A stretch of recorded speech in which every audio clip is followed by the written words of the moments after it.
نحمده ونصلي ونسلم على سيدنا ومولانا محمد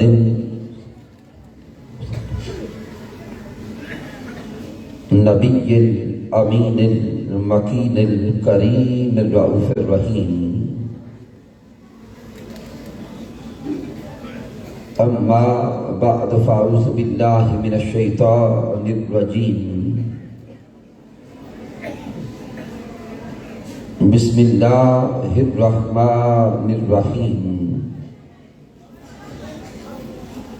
قال الله تبارك وتعالى في القرآن المجيد: فلا أقسم بمواقع النجوم وَإِنَّهُ لَقَسَمٌ لَوْ تَعْلَمُونَ عَظِيمٌ إِنَّهُ لَقُرْآنٌ كَرِيمٌ. صدق اللہ مولانا العظیم. إِنَّ اللَّهَ وَمَلَائِكَتَهُ يُصَلُّونَ عَلَى النَّبِيِّ یا ایہا الذین آمنوا صلوا علیہ وسلموا تسلیما. الصلاۃ والسلام علیک یا سیدی یا رسول اللہ وعلی آلک واصحابک یا حبیب اللہ. اللہ رب العزت کی توفیق سے اور تاجدار کائنات صلی اللہ علیہ وآلہ وسلم کے نعلین پاک کے تصدق سے رمضان المبارک کی ان بابرکت ساعتوں میں گوجرہ کی سرزمین پر ہم 5 روزہ دروس عرفان القرآن کی آج 5ویں اور آخری نشست میں حاضر ہیں. ان 5 روزہ دروس عرفان القرآن کے انعقاد پر مبارکباد پیش کرتا ہوں تحریک منہاج القرآن گوجرہ کے جمیع قائدین و کارکنان کو اور تحریک منہاج القرآن کے جملہ فورمز، منہاج القرآن علماء کونسل، منہاج القرآن یوتھ لیگ، مصطفی اسٹوڈنٹس موومنٹ، پاکستان عوامی تحریک اور بالخصوص منہاج القرآن ویمن لیگ کی ماؤں، بہنوں اور بیٹیوں کو کہ جن کو رب کائنات نے یہ توفیق عطا فرمائی کہ وہ اس ماہ رمضان میں خدمت قرآن کا جذبہ لے کر اور احیاء دین اسلام کا جذبہ لے کر دن رات کوشاں ہیں اور قرآن کا نور آپ کے سینوں تک پہنچانے کے لیے اپنی کاوشیں کر رہے ہیں. مالک کائنات کی بارگاہ اقدس میں دعا کرتے ہیں کہ اللہ رب العزت سب کی کاوشیں اپنی پاک بارگاہ میں قبول فرمائے. سامعین محترم، جیسا کہ آپ کے علم میں ہے کہ ہمارے آج کے درس عرفان القرآن کا موضوع عظمت قرآن ہے. اب آئیے اپنی سوچوں کو اور اپنے تخیلات و تصورات کو اللہ رب العزت کے پاک کلام قرآن مجید سے جوڑنے کی کوشش کرتے ہیں. اللہ رب العزت نے اس کائنات ارضی کو وجود بخشا اور پھر اس زمین پر اللہ رب العزت نے انسانوں کو بھیج کر انسانیت کا ایک سلسلہ شروع فرما دیا. پھر مالک کائنات نے جب انسان اس کائنات میں بھیجے تو انسانوں کی ہدایت کا بھی سامان فرما دیا، اور انسانوں کی ہدایت کے لیے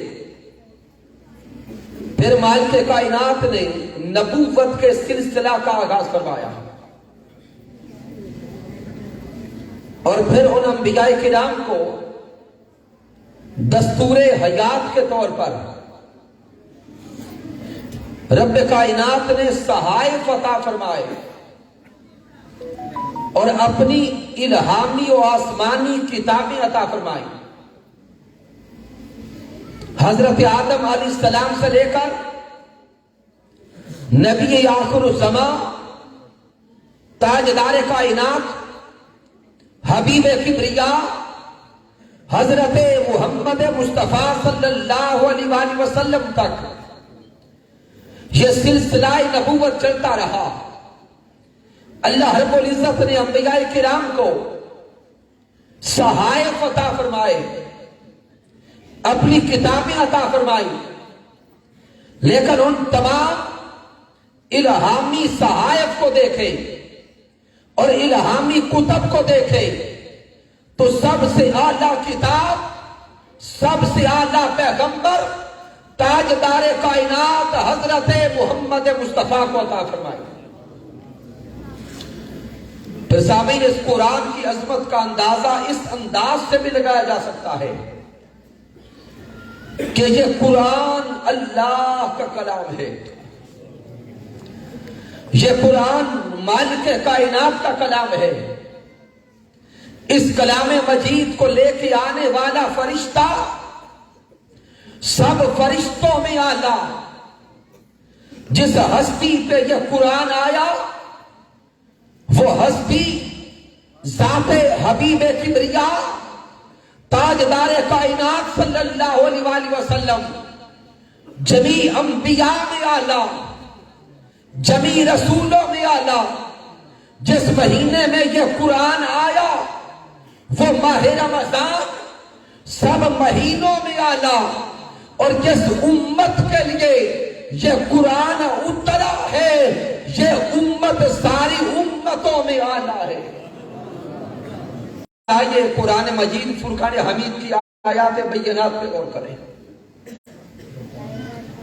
قرآن مجید میں درجنوں مقامات پہ رب کائنات نے عظمت قرآن کو خود بیان کیا، لیکن آج کے درس عرفان القرآن کے لیے جس مقام کو چنا ہے عظمت قرآن کے حوالے سے یہ بڑا ایک لطیف مقام ہے. سورۃ الواقعہ 27واں پارہ ہے، اور یہ سورت قرآن مجید فرقان حمید کی 56 نمبر سورت ہے، 56. آیت کریمہ نمبر 75 76 آگے پڑھتے چلے جائیں. مالک کائنات فرما رہا ہے فلا اقسم بمواقع النجوم. میرا اللہ فرماتا ہے کہ میں ہر اس مقام کی قسم کھاتا ہوں جس مقام پہ قرآن اترا ہے. میرا اللہ فرما رہا ہے کہ میں ہر اس مقام کی قسم کھاتا ہوں جس مقام پر قرآن مجید فرقان حمید کا نزول ہوا. میں ہر اس مقام کی قسم کھاتا ہوں جس مقام پر قرآن کی کوئی آیت اتری. میں ہر اس مقام کی قسم کھاتا ہوں جس مقام پر قرآن مجید فرقان حمید کا کوئی حصہ اترا. پھر میرا اللہ خود آگے فرماتا ہے فَإِنَّهُ لَقَسَمٌ لَوْ تَعْلَمُونَ عَظِيمٌ. اگر تم علم رکھو، شعور رکھو اور فہم رکھو تو جان لو یہ قسم کتنی بڑی قسم ہے. آئیے سامعین محترم اب غور کریں کہ مالک کائنات اس مقام پہ ہمیں کیا پیغام دے رہا ہے. اللہ رب العزت نے تو فرما دیا فلا اقسم بمواقع النجوم کہ میں ہر اس مقام کی قسم کھاتا ہوں جہاں پہ قرآن کا نزول ہوا، جہاں پہ قرآن کی کوئی آیت اتری، جہاں پہ قرآن کا کوئی حصہ اترا۔ آئیے اب تھوڑا غور کر کے دیکھیں تو صحیح کہ قرآن کہاں کہاں پہ اترا ہے۔ اگر نزولی اعتبار سے قرآن مجید کو دیکھیں تو ائمہ علوم القرآن بیان کرتے ہیں کہ قرآن مجید کی آیات بینات کو اور قرآن کی سورتوں کو دو حصوں میں تقسیم کیا جاتا ہے۔ ہجرت مدینہ سے پہلے قرآن مجید کی جو آیات اتری یا جو سورتیں اتری، ان آیات اور سورتوں کو مکی سورتیں کہتے ہیں۔ ہجرت مدینہ کے بعد جو آیات اور سورتیں اتری، ان آیات اور سورتوں کو مدنی سورتیں کہتے ہیں۔ پھر سامعین اگر غور کرتے چلے جائیں، اگر میرے پیارے مصطفیٰ مکہ المکرمہ میں تھے تو قرآن مکہ میں اترتا رہا۔ اگر میرے حبیب مکہ میں تھے تو قرآن مکہ المکرمہ میں اترا۔ اگر میرے پیارے مصطفیٰ مکہ کو چھوڑ کر مدینہ المنورہ تشریف لائے تو قرآن مجید کی آیات مدینہ المنورہ میں اتری۔ اگر میرے مصطفیٰ مقام خندق پہ گئے تو قرآن خندق میں آیا۔ اگر میرے مصطفیٰ مقام احد پہ گئے تو قرآن مقام احد پہ آیا۔ اگر میرے مصطفیٰ جبل نور پہ گئے تو قرآن جبل نور پہ آیا۔ اگر میرے مصطفیٰ ازواج مطہرات کے حجرات میں گئے تو قرآن حجرات میں آیا۔ ارے دیکھتے چلے جاؤ، جدھر جدھر مصطفیٰ کے قدم جاتے ہیں ادھر ادھر رب کا قرآن آتا ہے۔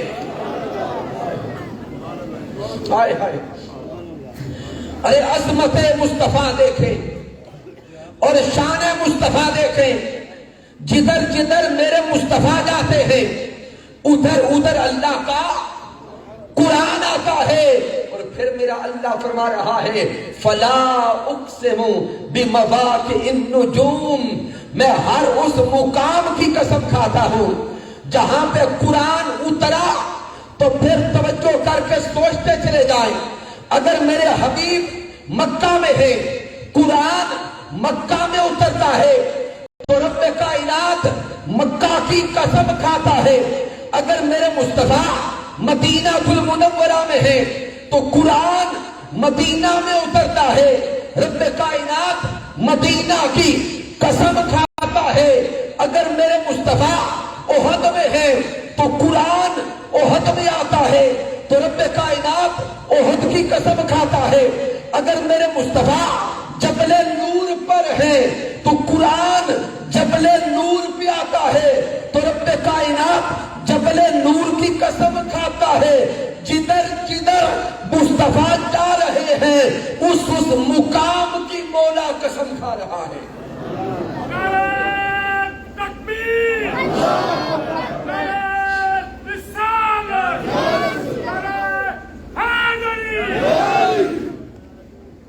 تو سامعین محترم، اگر ان ساری قسموں کو جدا جدا دیکھیں تو پھر درجنوں مقامات کی قسم ہے۔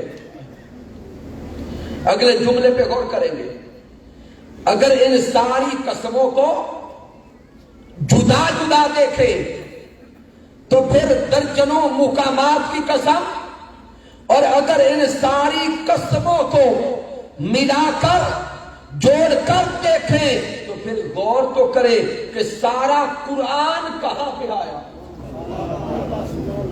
سارا قرآن کہاں پہ اترا۔ سامعین محترم، سارے کا سارا قرآن قلب مصطفیٰ پہ اترا۔ سارا قرآن قلب مصطفیٰ پہ اترا۔ اب فلا اقسم بمواقع النجوم، ساری قسموں کو جدا جدا دیکھیں تو پھر شہر مکہ کی بھی قسم، مدینہ المنورہ کی بھی قسم، مقام احد کی بھی قسم، مقام خندق کی بھی قسم، جبل نور کی بھی قسم، مقام طائف کی بھی قسم، حجرات ازواج کی بھی قسم، جدا جدا دیکھیں تو درجنوں مقامات کی قسم ہے۔ ساری قسموں کو ملا کے دیکھیں تو رب کائنات سینہ محمد مصطفیٰ کی قسم کھاتا ہے۔ فلا اقسم بمواقع النجوم، اللہ رب العزت قلب اطہر مصطفیٰ کی قسم کھاتا ہے۔ اور پھر اللہ فرماتے ہیں غور کرو، وَإِنَّهُ لَقَسَمٌ لَوْ تَعْلَمُونَ عظیم، یہ کتنی عظیم قسم ہے۔ إِنَّهُ لَقُرْآنٌ کریم، بے شک یہ قرآن بڑی عظمت والا ہے۔ آپ سامعین محترم، جو لفظ قرآن ہے، قرآن مجید فرقان حمید کا نام، اس پہ آپ کی توجہ چاہوں گا۔ اگر آج کے دور میں ہم دیکھیں کہ دنیا میں کتابیں کتنی ہیں اور پوری دنیا کا وزٹ کریں تو شاید آپ لوگ کہیں کہ اس وقت دنیا میں لاکھوں نہیں کروڑوں کتابیں موجود ہیں، چونکہ علم کا دور ہے، پڑھنے اور پڑھانے کا دور ہے۔ لیکن سامعین، قرآن مجید فرقان حمید کو چھوڑ کر دنیا کی ساری کتابوں کو اگر دیکھیں تو ان کتابوں کے لکھنے والا بھی کوئی دنیا کا عام فرد ہوگا اور اس کتاب کو نام دینے والا بھی دنیا کا کوئی عام انسان ہوگا۔ اور اگر دیگر عام انسانوں کی کتب چھوڑ دیں اور صرف آسمانی کتابوں پہ توجہ کر لیں، آقا علیہ السلام سے پہلے جو انبیاء کرام کی اتری ہیں، تورات کو لیں، زبور کو لیں، انجیل کو لیں، سب سے پہلی بات تو یہ کہ آج کے دور میں یہ کتابیں اپنی اصلی حالت میں میسر نہیں ہیں، ان میں تبدیلی ہو چکی، تحریف ہو چکی۔ لیکن جس حالت میں یہ کتابیں ملتی ہیں، اگر ان کتب کا مطالعہ کیا جائے تو ان کتابوں کا اپنا نام ان کتابوں کے اندر نہیں ملتا، ان کتابوں کا نام ان کتابوں کے اندر نہیں ملتا، جبکہ قرآن مجید فرقان حمید کا اعجاز یہ ہے کہ اس قرآن کا جو اسم ہے، جو نام ہے قرآن، یہ خود قرآن مجید فرقان حمید میں کم و بیش 70 بار آیا ہے۔ لفظ قرآن خود قرآن مجید میں 70 بار آیا ہے۔ تو سامعین، جو یہ لفظ قرآن ہے، کبھی رب کائنات کلام مجید میں فرماتا ہے بل ہوا قرآن مجید، کبھی میرا اللہ فرماتا ہے شہر رمضان الذی انزل فیہ القرآن، کبھی اللہ فرماتا ہے انہ لقرآن کریم۔ تو یہ اس میں قرآن کا خود قرآن مجید میں آنا، یہ قرآن کا اعجاز بھی ہے اور یہ قرآن کی عظمت کو بیان بھی کر رہا ہے کہ یہ سارے کا سارا قرآن الحمد سے لے کر والناس تک سارا قرآن بھی رب کی طرف سے نازل کرتا ہے اور اس قرآن کا نام بھی اللہ کی طرف سے نازل کرتا ہے۔ تو سامعین محترم، چلیں آج کے درس عرفان القرآن میں اگر ہم لفظ قرآن سمجھ گئے تو قرآن کی عظمت سامنے آ جائے گی۔ ہم مسلمان ہیں، ہمارے گھروں میں قرآن مجید فرقان حمید موجود ہے، لیکن کثیر لوگ قرآن کا معنی تک نہیں جانتے. تو حضور شیخ الاسلام ڈاکٹر محمد طاہر القادری مدث اللہ علی نے اپنی کتاب مناہج العرفان فی لفظ القرآن میں لفظ قرآن کے 4 مادہ اشتقاق بیان کیے.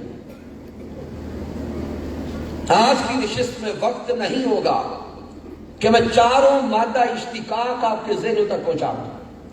صرف ایک مادہ پہ بات کرتے ہیں. لفظ قرآن کا ایک مادہ ہے قارآ. کیا ہے؟ پیچھے تک سارے بولیں گے قارآ. اور یہ جو مادہ ہوتا ہے اس کو روٹ ورڈ کہتے ہیں, جس سے آگے الفاظ بنتے چلے جاتے ہیں. اس لفظ قرآن کا مادہ جو قارآ ہے, اس کا معنی ہے کسی شے کو ملانا یا جمع کر دینا. کسی شے کو جوڑنا, ملانا یا کیا کرنا, جمع کر دینا.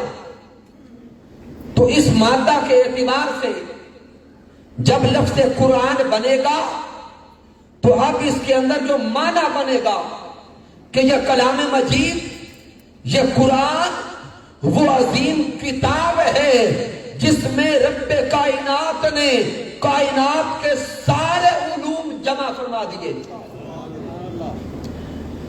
جس میں اللہ نے کائنات کے سارے علوم جمع فرما دیے. کائنات کی ابتدا کا علم بھی اسی قرآن میں ہے. کائنات کے فروغ پانے کا علم بھی اسی قرآن میں ہے. کائنات کے نشو نما پانے کا علم بھی اسی قرآن میں ہے. تسخیر کائنات کا علم بھی اسی قرآن میں ہے. اور اس ساری کی ساری کائنات کی انتہا کا علم بھی اسی قرآن میں ہے. اللہ رب العزت نے سورۃ الانعام میں ارشاد فرمایا وَلَا رَطْبٍ وَلَا يَعْبِسٍ إِلَّا فِي كِتَابٍ مُبِينٍ. میرے اللہ نے فرمایا کہ ہر خشک و تر شے کا علم اس کتاب مبین میں ہے. ہر خشک و تر شے کا علم اس قرآن مجید فرقان حمید میں ہے. تو سامعین محترم, قرآن مجید کی اس آیہ مبارکہ کو لے کر بڑے بڑے غیر مسلم سائنٹسٹ میدان میں آئے اور انہوں نے کہا کہ ہم اس آیہ مبارکہ پہ اپنی تحقیق کرتے ہیں. علماء جانتے ہیں کہ کفار میں مستشرقین ہیں, معترضین ہیں, جو دین اسلام پہ ہمیشہ اعتراض کرتے ہیں.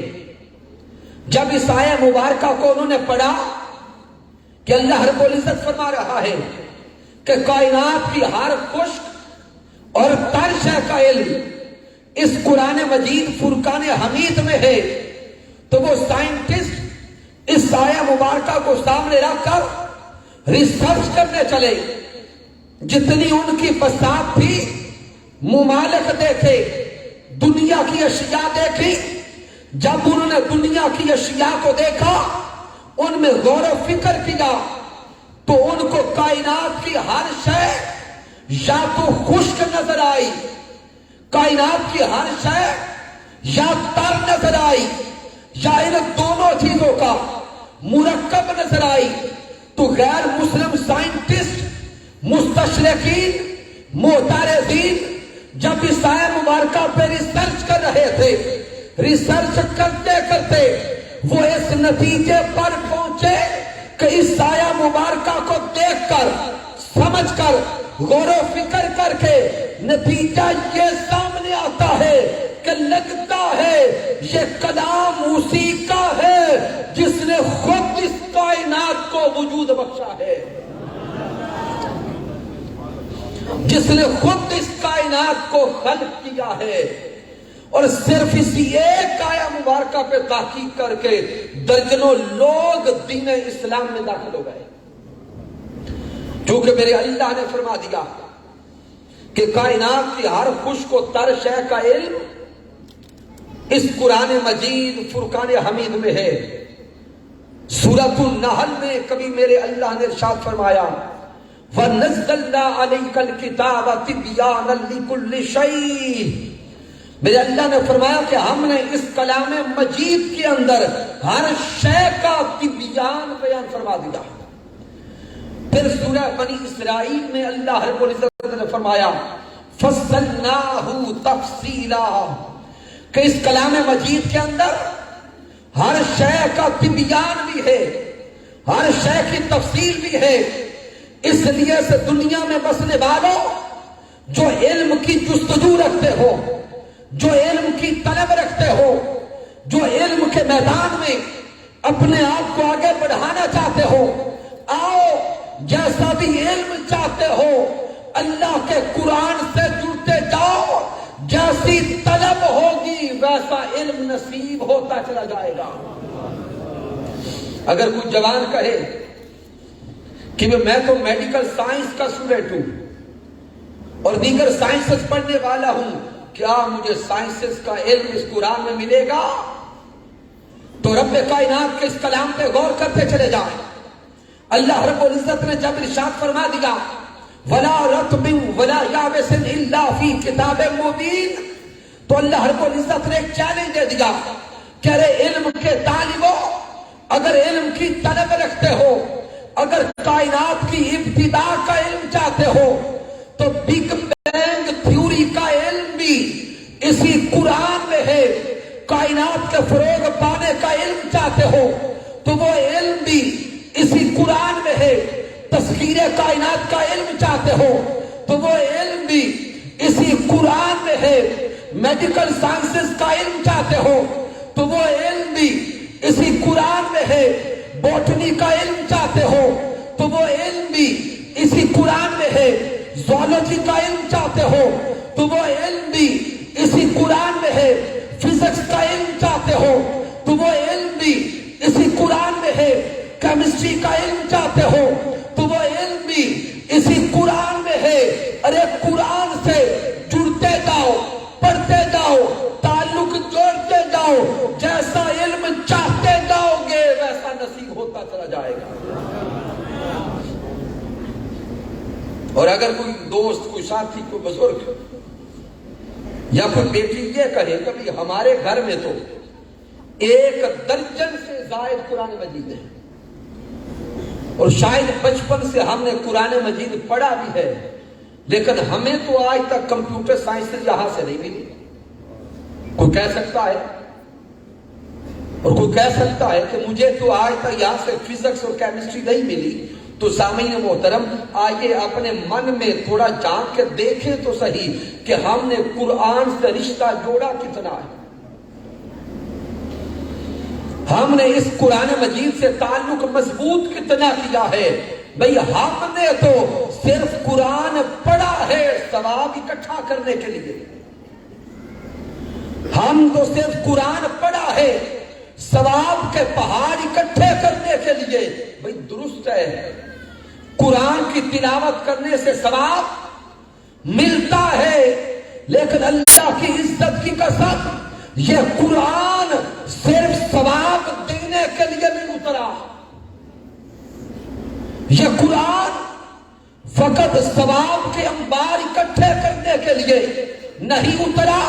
ارے یہ قرآن اترا تھوڑا زندگیاں بدلنے کے لیے. یہ قرآن اترا ہے نظام حیات بدلنے کے لیے. یہ قرآن اترا ہے زندگیوں میں انقلاب برپا کرنے کے لیے. ہم نزول کا مقصد بھول گئے، صرف ثواب کے پیچھے لگ گئے. ثواب تو ملتا رہا لیکن علم نصیب نہ ہو سکا. اور اگر ہم ثواب ہی چاہتے ہیں اور اگر ہماری نگاہ فقط ثواب پر ہی ہے تو سامعین محترم، آئیے پھر میں سمجھاؤں کہ تھوڑا قرآن پڑھنے سے زیادہ ثواب کیسے ملتا ہے. تلاوت قرآن پہ کتنا ثواب ہے؟ 1 حرف پر اونچا بولیں گے 10 نیکیاں ملتی ہیں، الحمدللہ ملتی ہیں، جو کہ اللہ کا کلام ہے، لیکن تاجدار کائنات صلی اللہ علیہ وسلم کے فرمان پہ غور کریں۔ اب حوالہ جات کا وقت نہیں ہے، اسی عرفان قرآن کے اینڈ پہ چلے جائیں، یہ احادیث نبوی آپ کو مل جائیں گے۔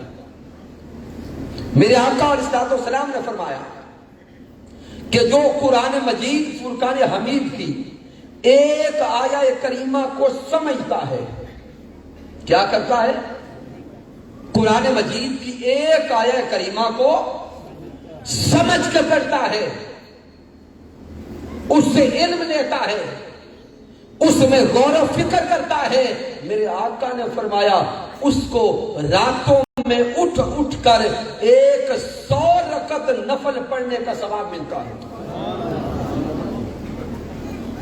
کتنا قرآن سمجھنے سے؟ صرف ایک آیہ مبارکہ۔ تاجدار کائنات نے فرمایا کہ جس نے ایک آیہ مبارکہ ترجمہ کے ساتھ فہم حاصل کرتے ہوئے پڑھ لی، اسے 100 رکعت نفل پڑھنے کا اجر ملے گا۔ اب سامعین غور کریں، آج کے دور میں اگر ہم ایسے لوگوں کو تلاش کریں جو راتوں کو 100 نفل پڑھتے ہیں تو شاید ہزاروں میں کوئی ایک فرد ملے۔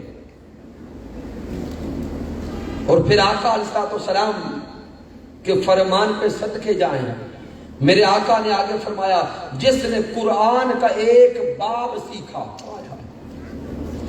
ایک باب سے مراد ائمہ نے ایک رکوع بھی لیا، جس نے قرآن مجید کا ایک، اونچا تھوڑا بولیں گے، رکوع پڑھا، اس سے علم لیا، اس سے فہم لیا، اس سے غور و فکر کیا، اس سے تدبر لیا، تو تاجدار کائنات نے فرمایا جس نے قرآن مجید کا ایک رکوع سوچ سمجھ کے پڑھا، اس سے علم حاصل کیا، عمل تو بعد کی بات ہے، جس نے صرف علم حاصل کیا اس کو 1000 رکعت نفل پڑھنے کا ثواب ملے گا۔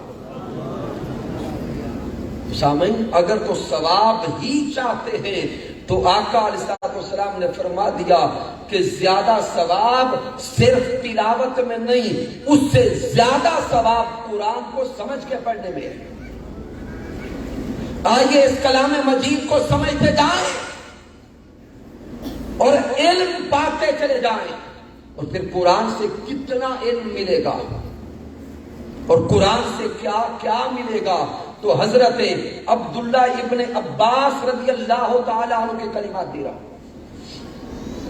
حضرت عبداللہ ابن عباس رضی اللہ تعالیٰ عنہ فرماتے لو تا لی اکال بعیر لوجدتہ فی کتاب اللہ۔ ارے حضرت عبداللہ ابن عباس کے کلمات کو سینے میں اتاریے گا۔ آپ فرماتے ہیں اگر میرے اونٹ کی رسی بھی گم ہو جاتی، اگر میرے اونٹ کی رسی بھی گم ہوتی تو میں وہ رسی تلاش کرنے کے لیے گلیوں کے پھیرے نہیں لگاتا تھا، وہ رسی تلاش کرنے کے لیے جنگلات کے چکر نہیں لگاتا تھا، وہ رسی تلاش کرنے کے لیے جانوروں کے پیچھے نہیں دوڑتا تھا۔ لوجدتہ فی کتاب اللہ، گھر بیٹھ کر اللہ کا قرآن کھول کے بیٹھ جاتا، اللہ کا قرآن مجھے یہ بھی بتا دیتا کہ اونٹ کی رسی مجھے کہاں سے ملے گی۔ سامعین اگر حضرت عبداللہ ابن عباس رضی اللہ تعالی عنہ آپ کے اونٹ کی رسی بھی قرآن بتا رہا ہے تو پھر سمجھنا پڑے گا کہ ان کا قرآن سے تعلق بڑا مضبوط تھا، ان کا قرآن مجید سے تعلق بڑا پختہ تھا۔ پھر حضرت امام شافعی رحمت اللہ تعالی علیہ فرماتے جب حضرت امام شافعی کے دور میں علوم قرآن پہ اعتراض ہونے لگے، معترضین اور ناقدین اعتراض کرنے لگے، تو حضرت امام شافعی فرماتے ہیں سلونی اما شئتم، سلونی اما شئتم، سلونی اما شئتم۔ حضرت امام شافعی معترضین کو اور ناقدین کو چیلنج کرتے ہیں، ارے اعتراض کرنے والوں، آؤ دنیا کا جو سوال کرنا چاہتے ہو شافعی سے کرتے جاؤ، جو سوال کرنا چاہتے ہو آؤ شافعی سے کرتے جاؤ۔ اخبرکم عنہ فی کتاب اللہ، ارے جو سوال کرنا چاہتے ہو تم کرتے جاؤ، تمہارے ہر سوال کا جواب شافعی قرآن مجید فرقان حمید سے دیتا جائے گا۔ تو سمجھ آئی کہ ہر سوال کا جواب اس قرآن میں موجود ہے۔ اور اگر آج کے دور کے ریسرچرز، محققین، معترضین یہ سوال کرے کہ علامہ صاحب پچھلے ادوار کی باتیں سنا کے صرف موٹیویٹ کرتے ہوئے نہ جائیں، یہ بھی بتاتے جائیں کہ آج کے دور میں بھی کوئی ایسا فرد ہے جو ہر سوال کا جواب قرآن سے دیتا ہے؟ کیا آج کے دور میں کوئی ایسی ہستی ہے جو ہر سوال کا جواب قرآن مجید فرقان حمید سے دیتی ہے؟ تو سامعین محترم دلوں پہ ہاتھ رکھ کے سنو، ہاں اس دور میں بھی ایک ایسی شخصیت، ایک ایسی ہستی اور ایک ایسی پرسنالٹی ہے جو ہر سوال کا جواب قرآن مجید سے دیتی ہے۔ اس ہستی کا نام مرد مجاہد حضور شیخ الاسلام ڈاکٹر محمد طاہر القادری ہے۔ سوال جہاں سے کرتے جاؤ گے طاہر القادری ہر سوال کا جواب تمہیں قرآن مجید سے دیتے جائیں گے۔ اور ابھی تک بھی کوئی کہے کہ علامہ صاحب آپ تو حضور شیخ الاسلام کے شاگرد ہیں، آپ گن نہیں گائیں گے تو کون گائے گا؟ صرف جذباتی جملے ہیں۔ تو سامعین محترم منہاج القرآن والوں کے جملے صرف جذباتی نہیں ہوتے، اگر دلیل چاہتے ہیں تو سب سے پہلی دلیل یہ عرفان القرآن آپ کے سامنے ہے۔ اس عرفان القرآن کو اٹھا کے تلاوت کرتے جائیں، ترجمہ پڑھتے چلے جائیں۔ اس دور کی سائنٹیفکلی اعتبار سے سب سے پہلا اور عظیم ترجمہ عرفان القرآن ہے۔ پھر حضور شیخ الاسلام کا قرآنی انسائکلوپیڈیا اٹھائیں جس کا ذکر آپ پہلے سن چکے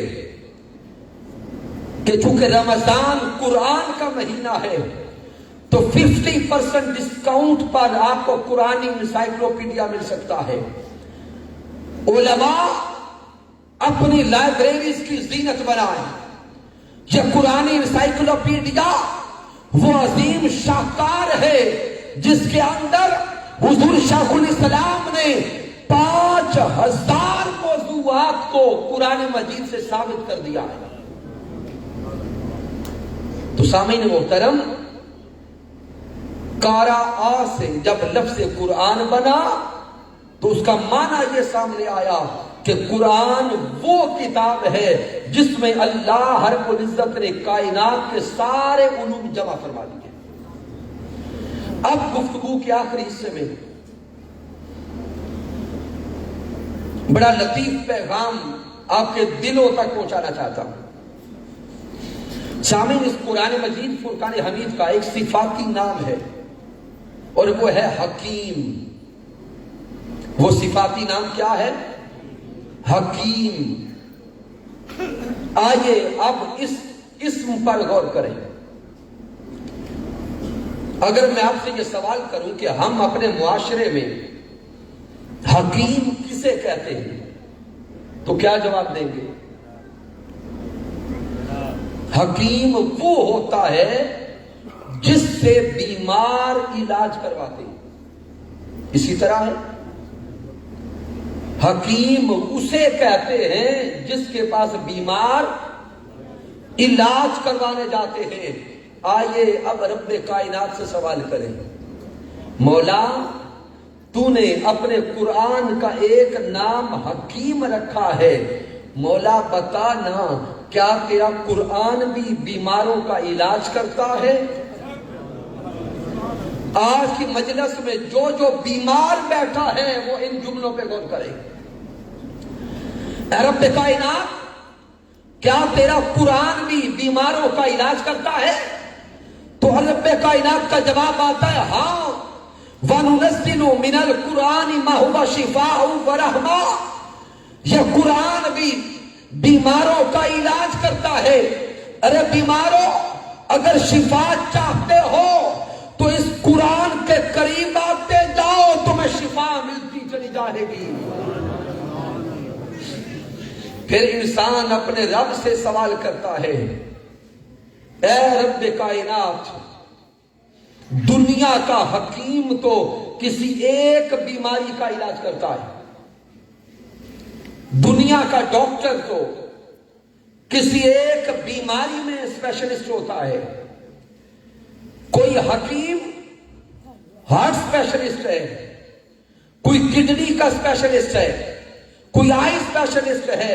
اے مولا، بیماریاں تو کئی طرح کی ہے، اب بتا تیرا قرآن کس بیماری کا علاج کرتا ہے؟ مولا تیرا قرآن کس بیماری کا علاج کرتا ہے؟ تو رب کائنات کی طرف سے جواب آتا ہے کہ اس قرآن کا نام الحکیم بھی مطلق ہے، یہ قرآن الشفا بھی مطلق ہے، یہ قرآن الرحمہ بھی مطلق ہے۔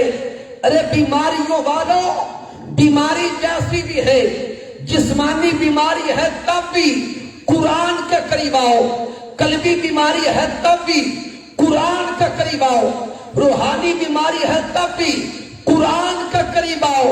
آؤ قرآن سے جڑتے جاؤ، بیماری جیسی بھی ہوگی شفا ملتی جائے گی۔ اور ابھی تک میرا کوئی جوان دوست یہ سوچ رہا ہو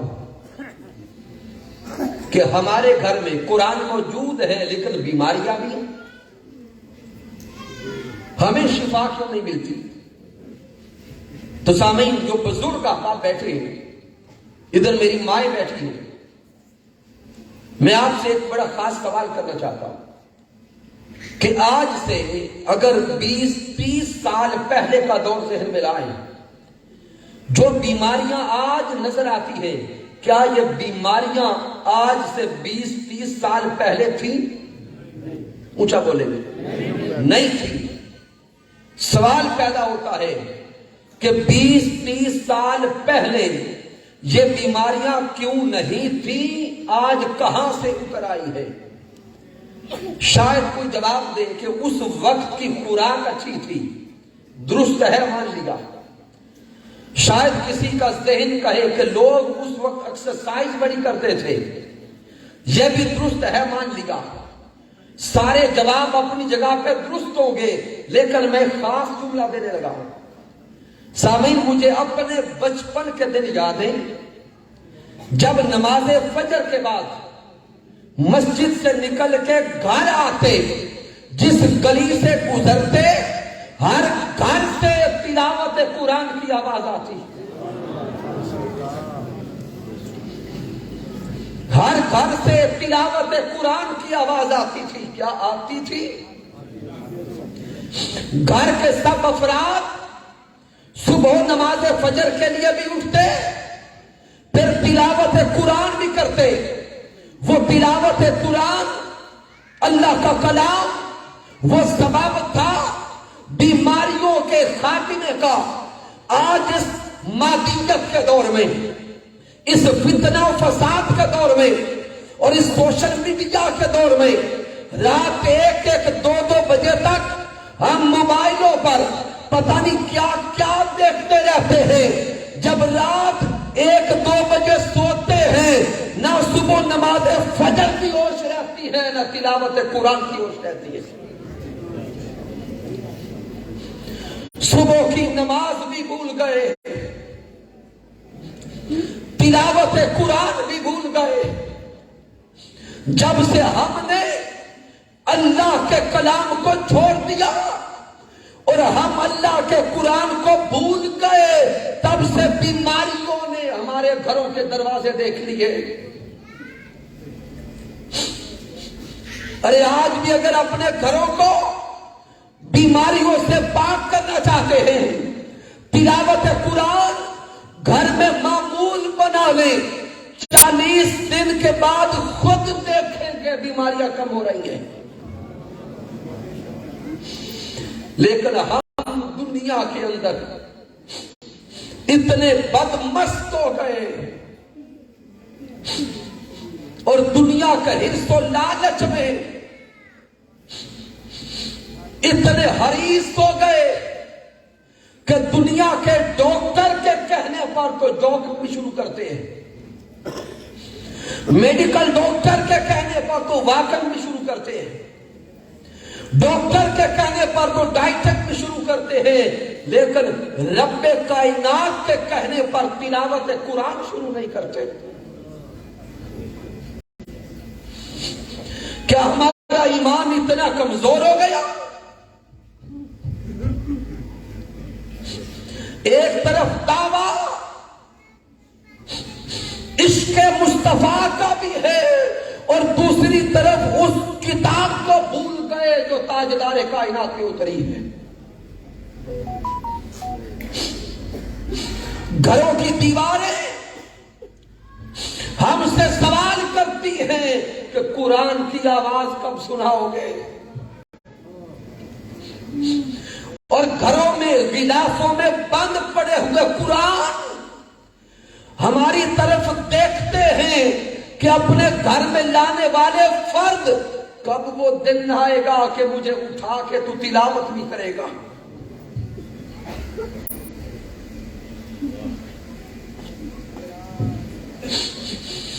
اور اس دور میں قرآن کے ساتھ ہمارا تعلق صرف اتنا رہ گیا،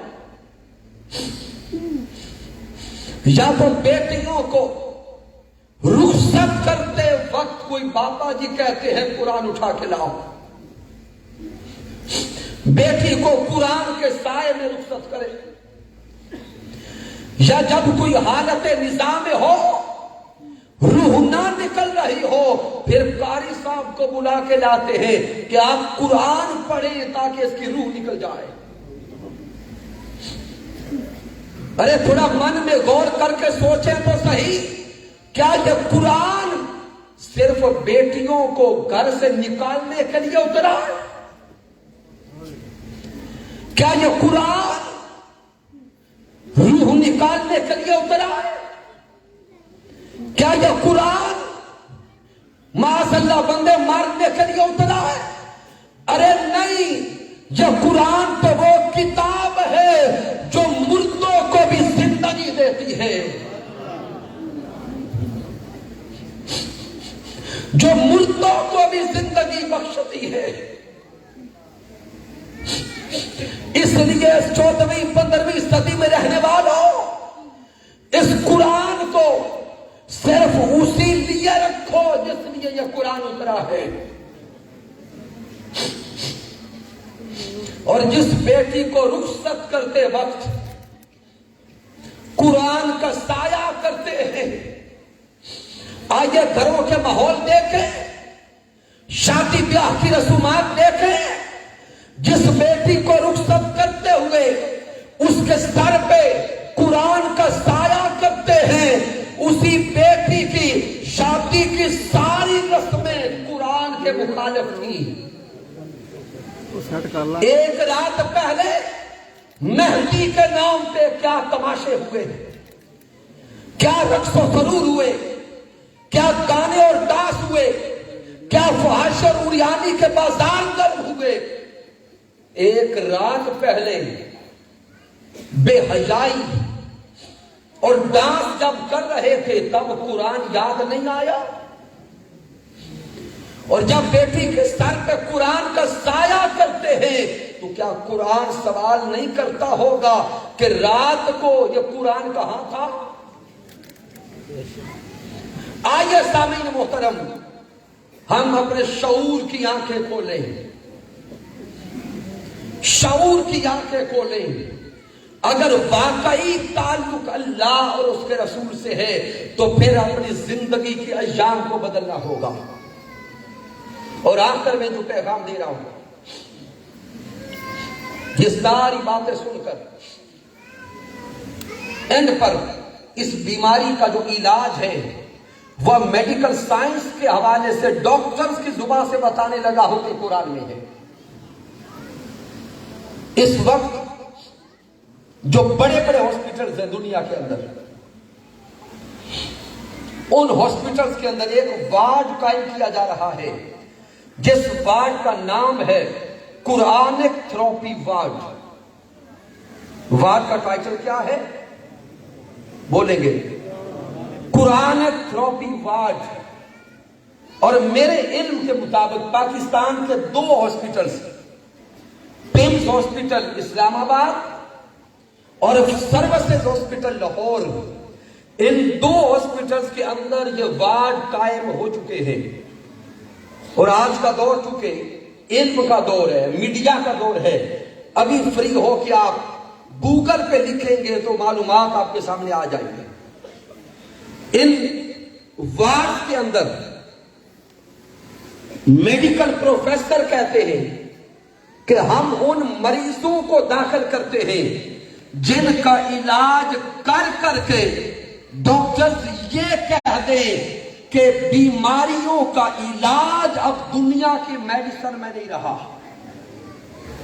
جن کو ڈاکٹر لا علاج کہہ دیں. کیا کر دیں؟ لا علاج کر دیں.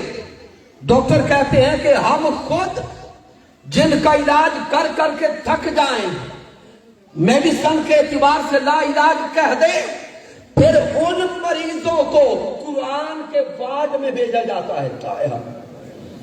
ان مریضوں کو پھر قرآن کے وارڈ میں داخل کرتے ہیں اور ان کو اس وارڈ میں صبح دوپہر شام میڈیسن دی جاتی ہے.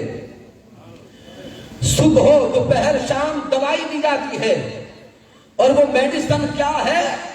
صبح دوپہر شام ان مریضوں کو اللہ کا قرآن سنایا جاتا ہے.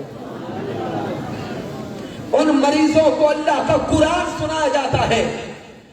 انہیں کہتے ہیں ہیڈ فون لگا کر آنکھیں بند کر لو اور ان کو سورۃ الرحمن سنائی جاتی ہے.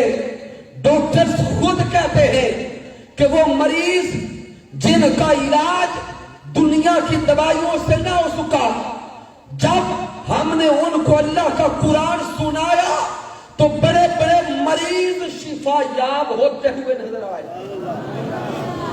اے تاجدار کائنات کے چاہنے والوں، اے گوجرا کی سرزمین پہ بسنے والوں، سوچو تو صحیح، کیا قرآن سننے کے لیے ان بیماریوں کا انتظار کرنا ہے؟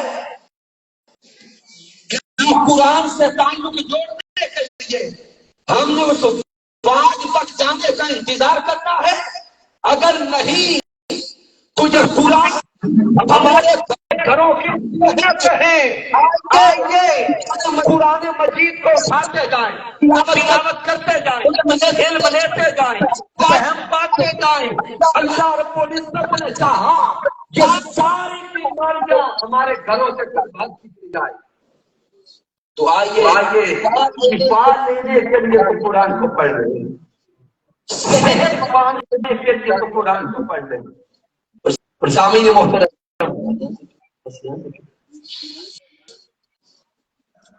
5 روزہ درود قرآن کی آج 5ویں اور آخری نشست ہے.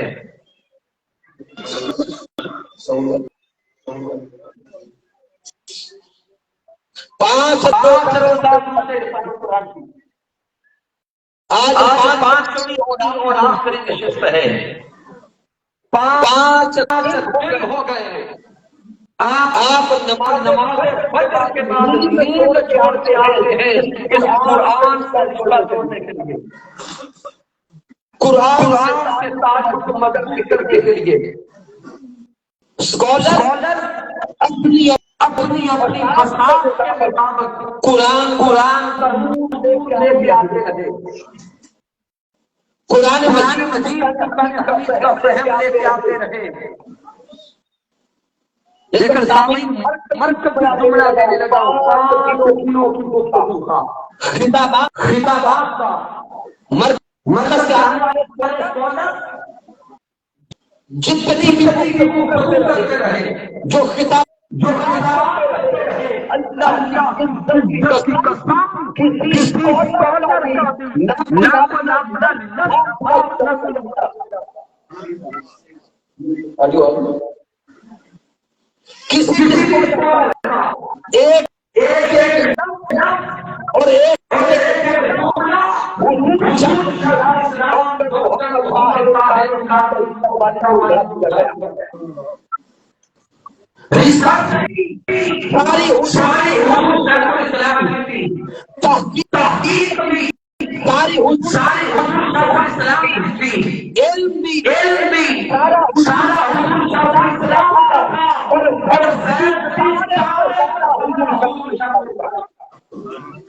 تو آئیے ان پانچ حضور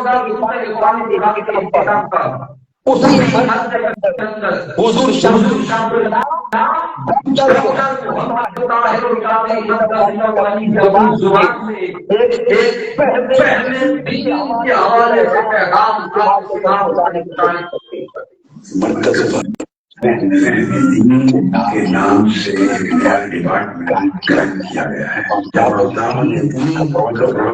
شروع کرتے ہیں دعوت دین کا مطلب یہ ہے آپ اللہ کی راہ کی طرف بلا رہے ہیں۔ جب دعوت دین کے اسلوگن کے سلوک میں اللہ کی راہ کی طرف بلاتے ہیں، اس کے اندر ایک انڈرسٹینڈ ہے کہ آپ لوگوں کو شیطان کی راہ سے روکنے کی کوشش آپ بلا رہے ہیں۔ یہ ہے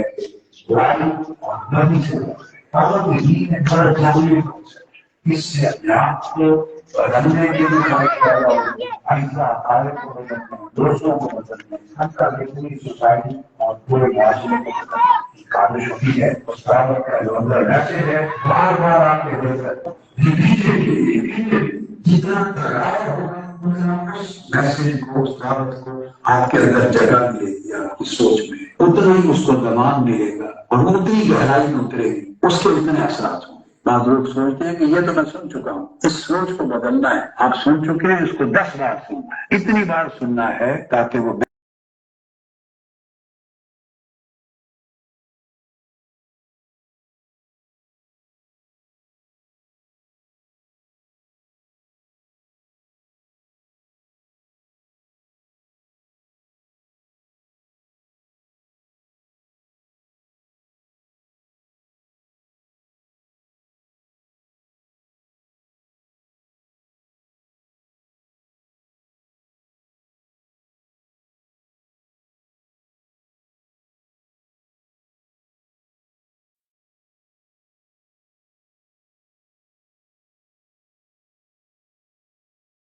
بٹھائیں، تنہا بیٹھیں، بچوں کو بٹھائیں تو آگے ٹرانسفر ہوگا۔ چکر ہے، آندیاں ہیں، طوفان ہے، اس کے اندر ان کے ایمان کی بھی حفاظت کرنی اور طریقہ کتاب اور خطاب روز، تاکہ آپ اس تصور میں رہیں کہ ہم سامنے بیٹھے ہیں، سن رہے ہیں، اخذ کر رہے ہیں۔ یہ فیض کا طریقہ ہے، اس سے آپ کے کردار کی ہمیشہ حفاظت ہوگی۔ آپ کو یہ ساری باتیں اس لیے بتاتا ہوں کہ مجھے بھی پتا ہے، میں کبھی دقت آ جاتی ہے، کبھی اندر روتا بھی ہوں۔ مجھے یہ پتا ہے کہ ہر ایک نے چلے جانا ہے، میں بھی چلا جاؤں گا اس دنیا سے، بڑے بڑے لوگ آئیں گے، پر مجھے نہیں معلوم ایسی باتیں کون بتائے گا، کتنے زمانوں کے بعد کوئی بتانے والا آئے گا، سننے کو ملے گی۔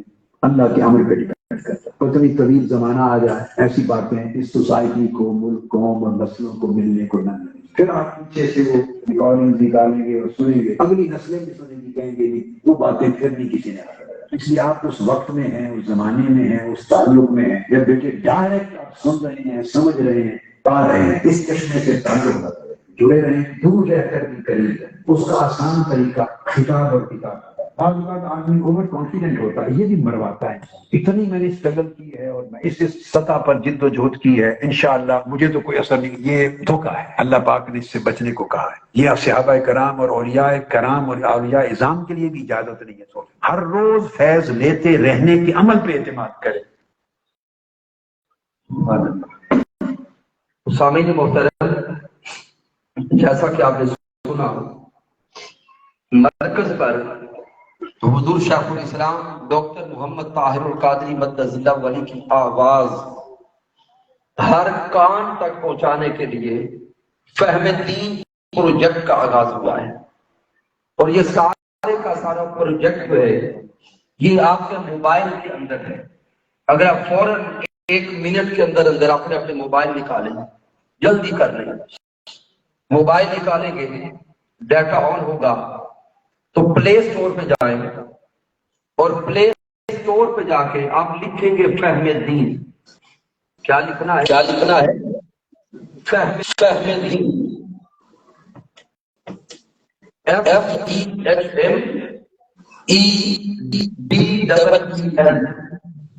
فہم دین تو گرین کلر کی ایک ایپ آپ کے سامنے آتی ہے، اس کو سرچ کریں، انسٹال کریں، اپنے موبائل میں محفوظ کریں، ہفتہ میں 2 دن، ہر سوموار اور ہر جمعرات حضور شیخ الاسلام ڈاکٹر محمد طاہر القادری مدظ اللہ والی کے خطابات کے کلپس آپ کے پاس اس ایپ کے اندر آئیں گے۔ خود سنیں، اپنی نسلوں کو سنائیں، اپنے دوستوں کو بھیجیں۔ حضور شیخ الاسلام کی آواز میں وہ اثر ہے اور وہ تاثیر ہے کہ مردہ دل ہی حضور شیخ الاسلام کی گفتگو کو سن کر زندہ ہو۔ اور پھر سامعین محترم، حضور شیخ الاسلام کی رفاقت، منہاج القرآن کی رفاقت جو اس صدی کے اندر وَحَسُنَ أُولَٰئِکَ رفیقا کی مصداق ہے، اس رفاقت کو تمام احباب نے رفاقت کا سٹال بھی شاید ادھر لگا ہوگا۔ اور آخری جو بات کہہ رہا ہوں سامعین محترم، رمضان مبارک کے آخری دنوں میں، آخری عشرہ میں شہر اعتکاف، حضور شیخ الاسلام ڈاکٹر محمد طاہر القادری کی صحبت و سنگت میں ہزاروں لوگ اعتکاف کرتے ہیں، اور حرمین شریفین کے بعد دنیا کا سب سے بڑا اعتکاف منہاج القرآن کے مرکز بھی ہوتا ہے۔